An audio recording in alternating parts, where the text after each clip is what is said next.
Polythene एक ऐसी चीज है जिसका इस्तेमाल आप सभी ने अपनी रोजमर्रा की जिंदगी में किसी न किसी चीज को पैक करने के लिए किया होगा। इसलिए आज मैं आपको उस पॉलीथीन को फैक्ट्री में कैसे बनाया जाता है उसका पूरा प्रोसेस दिखाने वाला हूँ। जिसको बनाने के लिए सबसे पहले यहाँ पे प्लास्टिक के दाने लिए जाते हैं और इन प्लास्टिक के दानों को 4 तरह के मिश्रण के साथ तैयार किया जाता है, जिसके अंदर हमारा फिल्म, मोल्डिंग, ब्राइटनर और LLDPE शामिल होता है। और यहाँ पे ब्राइटनर का काम होता है चमक देना और LLDPE का काम होता है सॉफ्टनेस देना। ये देखिए सारी चीजों को अच्छे से डालने के बाद यहाँ एक फावड़े की सहायता से इनको अच्छे से ड्रम के अंदर मिक्स किया जाएगा। और जैसे अपने सारे प्लास्टिक के दाने अच्छे से मिक्स हो जाते हैं, फिर इनको एक बाल्टी की सहायता से बड़े से नीले से ड्रम के अंदर यहाँ से शिफ्ट किया जाता है। यहाँ पे आप देख सकते हैं अंकल जी ने पूरे के पूरे नीले ड्रम को ऊपर तक भर दिया है। इसके बाद वैक्यूम की सहायता से इस पाइप के थ्रू सारा का सारा अपना प्लास्टिक का दाना एक बड़ी सी मशीन के अंदर जाता है, जिसको आप साधारण भाषा में एक मोल्डिंग मशीन कह सकते हैं। और फिर अपना सारा दाना होपर मशीन के अंदर गिरता रहता है और इस मशीन के पाइप के थ्रू आगे बढ़ता रहता है। और इस पाइप के अंदर बहुत सारी हीट होती है, जिससे अपना लगातार प्लास्टिक का दाना पिघलता रहेगा और इस मशीन में आगे आता रहेगा। और इस मशीन में आगे एक डाई लगी रहती है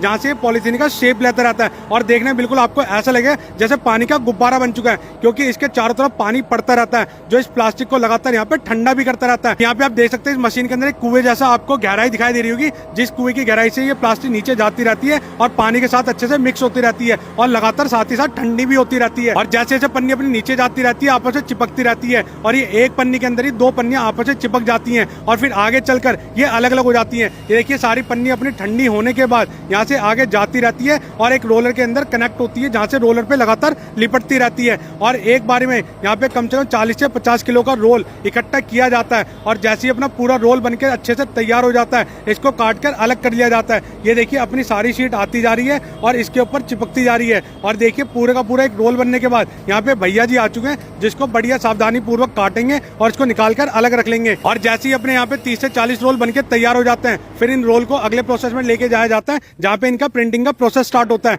जी हाँ भाई, जिस भी ब्रांड की आपको प्रिंटिंग करवानी है, लोगो लगवाना है, लेबल लगवाना है या नाम छपवाना है, वो इस मशीन के अंदर किया जाता है। तो ये पन्नी यहाँ पे आगे बढ़ती रहेगी और इस पेंट के साथ यहाँ पे इसके साथ प्रिंटिंग होती रहेगी। और अब आप यहाँ पे देख सकते हैं जितनी भी अपनी साधारण सी पन्नी थी, वो एक कलर चढ़ने के बाद उस पर प्रिंटिंग होने के बाद कितनी ही ज्यादा सुंदर लग रही है। क्योंकि जितनी सुंदर अपनी पन्नी लगेगी उतनी ही सुंदर यहाँ पे अपनी पैकेजिंग लगेगी। क्योंकि यहाँ भाई बहुत सारे ब्रांड होते हैं जो बढ़िया सी पैकेजिंग का ध्यान रखते हैं। प्रिंटिंग का काम खत्म होने के बाद सारी पन्नी अपने अगले प्रोसेस में जाती है, जहाँ पे इनकी कटिंग की जाती है और छोटे छोटे पार्ट में कटकर अलग होती रहती है। अब इन पन्नियों का इस्तेमाल कोई भी ब्रांड अपने प्रोडक्ट की पैकेजिंग के लिए इस्तेमाल करेगा। साथ ही आप कोई भी बाजार से सामान लाने के लिए इन पन्नियों का इस्तेमाल करेंगे, चाहे इसमें सब्जी लानी हो, फल लाने हो, दूध, दही, मक्खन, लस्सी लानी हो। तो भाई आज मैंने आपको दिखाया कि आपके रोजमर्रा के काम को आसान करने वाली मामूली सी पॉलीथीन की थैली किस तरह से फैक्ट्री के अंदर बनाई जाती है।